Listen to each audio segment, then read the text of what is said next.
দেশের মধ্যে আওয়ামী লীগের নেতাকর্মীদের দেখা না গেলেও জাতিসংঘ প্রতিনিধি দলটির নেতাদের সঙ্গেও বৈঠক করতে চায় ও রাজনৈতিক পরিস্থিতি মূল্যায়ন করতে ঢাকায় এসেছেন জাতিসংঘের ৩ সদস্যের প্রতিনিধি দল। দলটি ২৩ জানুয়ারি পর্যন্ত বাংলাদেশে অবস্থান করবে। এ সময় নির্বাচন কমিশন সহ অংশীদারদের সঙ্গে বৈঠক করবে। আসন্ন জাতীয় সংসদ নির্বাচনে জাতিসংঘের পক্ষ থেকে কি ধরনের সহায়তা দেওয়া হবে তাও খতিয়ে দেখবে দলটি। 10 দিন ইউরোপীয় ইউনিয়ন, তারপর যুক্তরাষ্ট্র, আরও বিচ্ছিন্নভাবে অস্ট্রেলিয়া, অনেকের সাথে ইউকে আমরা আলাপ করলাম।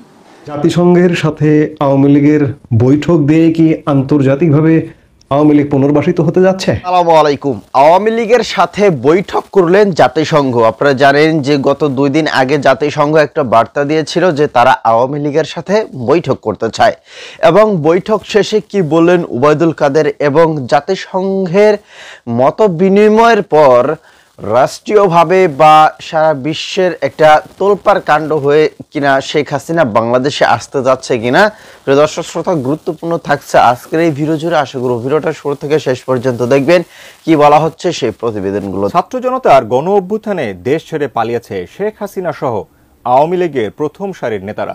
বাংলাদেশের ইতিহাসের সবচেয়ে খারাপ সময় পার করছে দলটি। বৈষম্য বিরোধী আন্দোলনের শিক্ষার্থীদের উপর নির্বিচারে হত্যাসহ গত 15.5 বছরে নানা হত্যা গুমের অভিযোগে অভিযুক্ত দলটি। দেশের মধ্যে আওয়ামী লীগের নেতাকর্মীদের দেখা না গেলেও জাতিসংঘ প্রতিনিধি দলটির নেতাদের সঙ্গেও বৈঠক করতে চায়। বিস্তারিত মোহাম্মদ সোহাগ বিশেষের রিপোর্টে।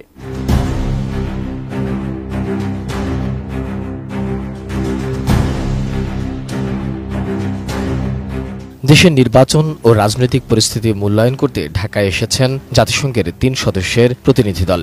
দলটি ২৩ জানুয়ারি পর্যন্ত বাংলাদেশে অবস্থান করবে। এ সময় নির্বাচন কমিশন সহ অংশীদারদের সঙ্গে বৈঠক করবে। আসন্ন জাতীয় সংসদ নির্বাচনে জাতিসংঘের পক্ষ থেকে কি ধরনের সহায়তা দেওয়া হবে তাও খতিয়ে দেখবে দলটি। 10 দিনের এই সফরে প্রথম দিনে প্রধান নির্বাচন কমিশন ও নির্বাচন কমিশনারদের সঙ্গে বৈঠক করে জাতিসংঘের প্রতিনিধি দল।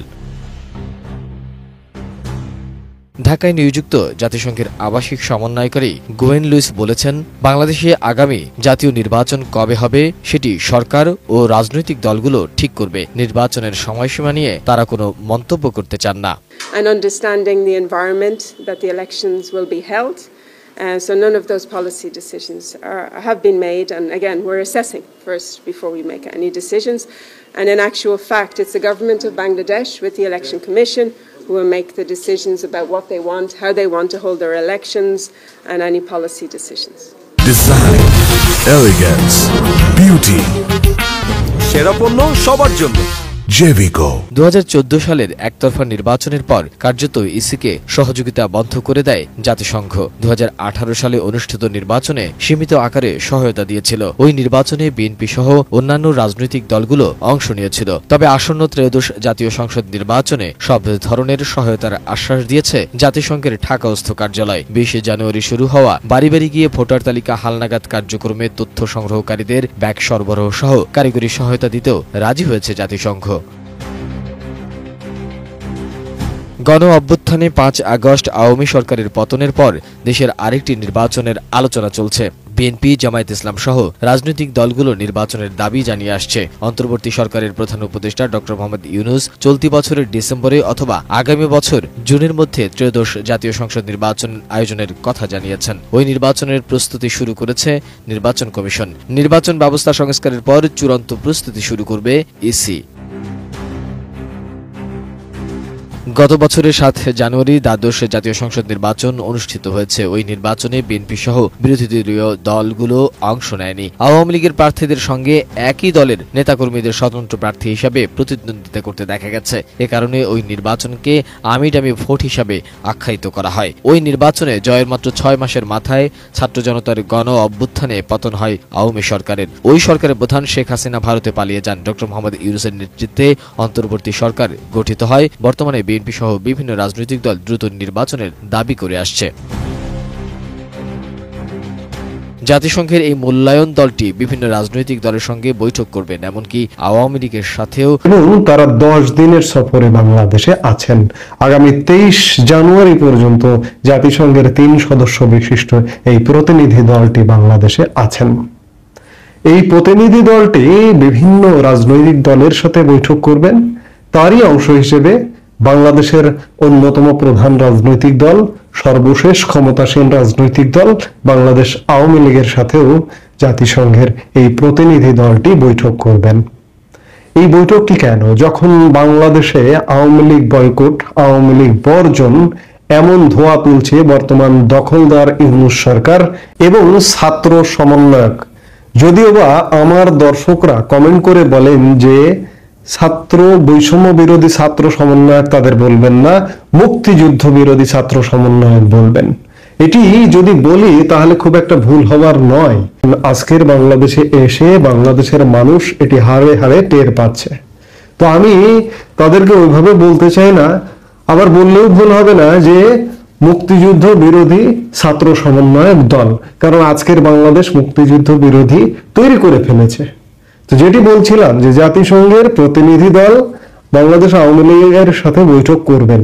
এখনো বৈঠকের দিনক্ষণ সময় জানা যায়নি বা বৈঠকে কারা অংশ নেবে সেটিও জানা যায়নি, কিন্তু বৈঠক করবার আগ্রহ প্রকাশ করেছেন। এটি আসলে কি বার্তা দেয়? এটি দুর্দান্ত একটি বার্তা দেয়, কারণ আওয়ামী লীগ আসলে মানসিকভাবে ফিরেছে। 5 আগস্ট পরবর্তী সময়ে যে পরিবেশ পরিস্থিতি ছিল, বাংলাদেশের জনগণের মধ্যে যে পরিবেশ পরিস্থিতি ছিল, বাংলাদেশের মানুষের মধ্যে যে পরিবেশ পরিস্থিতি ছিল, এমনকি আওয়ামী লীগ নেতাকর্মীর মধ্যেও যে মন মানসিকতা ছিল, সেই মন মানসিকতা থেকে এখন কিন্তু যথেষ্ট আত্মবিশ্বাসের সাথে মানসিকভাবে আওয়ামী লীগের নেতা কর্মী যে যেখানে আছে তারা কিন্তু ফিরেছে। এই জায়গায় এই পর্যায়ে এসে জাতিসংঘ আওয়ামী লীগের সাথে বৈঠক করতে চাইছে। এটি কি তাহলে আন্তর্জাতিকভাবে জাতিসংঘকে আওয়ামী লীগকে পুনর্বাসন করবার একটি প্রথম প্রচেষ্টা? আমি কিন্তু এটিকে সেভাবেই দেখছি, কারণ সারা বিশ্ব, ভারত বলুন, মার্কিন যুক্তরাষ্ট্র বলুন, যুক্তরাজ্য বলুন, রাশিয়া বলুন, চীন বলুন, প্রত্যেকেই কিন্তু বাংলাদেশ আওয়ামী লীগকে বাদ দিয়ে চিন্তা করতে পারে না, বা বাংলাদেশের রাজনীতি বা বাংলাদেশের সাথে সম্পর্কের ক্ষেত্রে চিন্তা করতে পারে না। তো সেই জায়গায় জাতিসংঘ আওয়ামী লীগের সাথে বৈঠক করবে, এটি যথেষ্ট ইতিবাচক। যেখানে ইউনূস সরকার বর্জন, বয়কট এবং তাদের সাঙ্গপাঙ্গরা বলছে, এমনকি এই যে গতকালকে হাসনাত আব্দুল্লাহ, এই যে মুক্তিযুদ্ধ বিরোধী ছাত্র সমন্বয়ক দলের যে আহ্বায়ক, তিনি বললেন কি যে হয় আওয়ামী লীগ থাকবে না হয়তো আমরা থাকবো। তোমরা 2 দিনের বৈরাগী ভাতে রেখো অন্য, ব্যাপারটা এমন হয়ে দাঁড়াইছে। আওয়ামী লীগ কত পুরনো একটি দল, 75 বছরের পুরনো একটি দল, সেই দল থাকবে আর না হয়তো তোমরা থাকবা। 2 দিনের ইতিহাস, 2 দিনের ঘৃণ্য ইতিহাস। আর আওয়ামী লীগ কি ঠুনকো? আওয়ামী লীগ কি হঠাৎ গজিয়ে উঠেছে? 75 বছরের প্রতি পরতে পরতে আওয়ামী লীগের ঐতিহ্য আছে, ইতিহাস আছে। আওয়ামী লীগের যে 75 বছরের ইতিবাচক ইতিহাস, সেই ইতিহাস 2 দিনের বৈরাগীকে এক হাসনাত আব্দুল্লাহর কথায় মুছে যাবে না যে আওয়ামী লীগ থাকবে অথবা আমরা থাকবো। তোমাদের দরকার নেই, তোমাদের এই বাংলাদেশের জন্য কোনো অবদান নেই, সেই জায়গায় তোমাদের দরকার নেই। আমি যেটি বলছি যে জাতিসংঘের সাথে বৈঠকের মাধ্যমে আওয়ামী লীগ পুনর্বাসিত হবে বলে আমরা প্রত্যাশা করব, বা প্রত্যাশা করতেই পারি। কারণ কোন রাষ্ট্র সরাসরি না এসে একটি সংস্থা, আন্তর্জাতিক সংস্থা, রাষ্ট্রসংঘ, সেই রাষ্ট্রসংঘের মাধ্যমে প্রথম বৈঠক, না ভারতের সাথে, না মার্কিন যুক্তরাষ্ট্রের সাথে, বা না অন্য কোনো দেশের সাথে, সেই বৈঠকটি অবশ্যই ইতিবাচক এবং আওয়ামী লীগ নেতা কর্মীদের জন্য এটি একটি ইতিবাচক বার্তা দেবে। কিন্তু আর আমি বলবো যে যে দেশগুলো চাইছে যে আওয়ামী লীগ পুনর্বাসিত হোক, রাজনীতিতে ফিরুক, তাদেরও এটি একটি কৌশল। রাষ্ট্রসংঘ আওয়ামী লীগের সাথে বৈঠক করুক প্রথম। আর এই যে রাষ্ট্রসংঘ বা জাতিসংঘ কার কথায় চলবে? মোহাম্মদ ইউনূসের কথায় চলবে?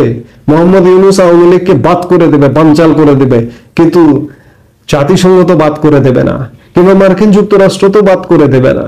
আমি বলবো যে মার্কিন যুক্তরাষ্ট্রের জাতিসংঘে সবচেয়ে বড় প্রভাব রাখা একটি দেশ, কারণ মার্কিন যুক্তরাষ্ট্রের পয়সায় কিন্তু জাতিসংঘ চলে। জাতিসংঘের সনদ অনুযায়ী 22% বাজেট মার্কিন যুক্তরাষ্ট্র দেয়। জাতিসংঘ শান্তি মিশনে 28.5% বাজেট মার্কিন যুক্তরাষ্ট্র দেয়। তো সেই মার্কিন যুক্তরাষ্ট্রের কথা শুনবে না, আমার কথা, ইউনূসের কথা শুনবে না। কাজেই আওয়ামী লীগের সঙ্গে যে জাতিসংঘের বৈঠক হতে যাচ্ছে এটি নিঃসন্দেহে ইতিবাচক, এবং আওয়ামী লীগ রাজনীতিতে ফেরার এটি হোক প্রথম পদক্ষেপ, আমরা সেটাই প্রত্যাশা করি। সংঘ আওয়ামী লীগের সাথে বসতে চায়, তারা আলাপ করতে চায়। এরই মধ্য দিয়ে গুঞ্জন উঠেছে যে জাতিসংঘ কি তাহলে আওয়ামী লীগকে আবারও ক্ষমতায় দেখতে চায়, বা মার্কিন যুক্তরাষ্ট্র থেকে কি বার্তা দিবে। গত কয়েকদিন আগামী 20 জানুয়ারি ক্ষমতায় পুরোপুরিভাবে বসতে যাচ্ছে ডোনাল্ড ট্রাম্প, এবং ডোনাল্ড ট্রাম্পের শপথকালে আমরা জানি নরেন্দ্র মোদী কিন্তু এখন পর্যন্ত দাওয়াত পায় নাই। অথচ এই নরেন্দ্র মোদী এবং ডোনাল্ড ট্রাম্প বাংলাদেশের বিষয় নিয়ে তারা এক, কিন্তু ডোনাল্ড ট্রাম্পের ক্ষমতা গ্রহণের দিন দাওয়াত এখনো পান নাই নরেন্দ্র মোদী। ঘটনা কোন জায়গায় বুঝতে পারছেন? তাদের ওইদিকে ঝামেলা হইতেই পারে, কিন্তু বাংলাদেশ ইস্যুতে দুইজনের মাথায় একটাই, দুইজনের মানে বোঝাপড়া এক জায়গায় বাংলাদেশ ইস্যুতে, কিন্তু অন্যদিকে তাদের সম্পর্ক খুব একটা ভালো নয়। ভাই, বাংলাদেশ নিয়ে সকলেই না কথা বলতে চায়, বাংলাদেশকে নিয়ে সবাই মজা মারতে চায়, এইটাই হচ্ছে হলো রিয়েলিটি। তো দেখেন, নরেন্দ্র মোদী এখন আমন্ত্রণ পায় নাই, অথচ চীনকে ঠিকই আমন্ত্রণ জানিয়েছে এই আমাদের ডোনাল্ড ট্রাম্প। তো যাই হোক, এখন এই যে জাতিসংঘ আওয়ামী লীগের সাথে আলোচনা করবে এবং সেইখান থেকে তারা কি প্রস্তাব করবে বাংলাদেশের অন্তর্বর্তীকালীন সরকারকে, সেটা এখন দেখার বিষয়। তো আশা করছি, এবং হ্যাঁ আরেকটা ক্লিয়ার করে দেয়, সেটা হচ্ছে ওবায়দুল কাদেরের যে ভিডিওটা দেখাচ্ছেন সেটা তারা যখন ক্ষমতা ছিল তখনকার সময়। তো এখনকার সময় কি সেটা হইতে পারে? কি বলবেন? আপনার মতামত কমেন্টে লিখবেন। ধন্যবাদ সকলকে, এবং কে কে শেখ হাসিনাকে আবারও প্রধানমন্ত্রী হিসেবে দেখতে চান কমেন্টে জানাবেন। ধন্যবাদ।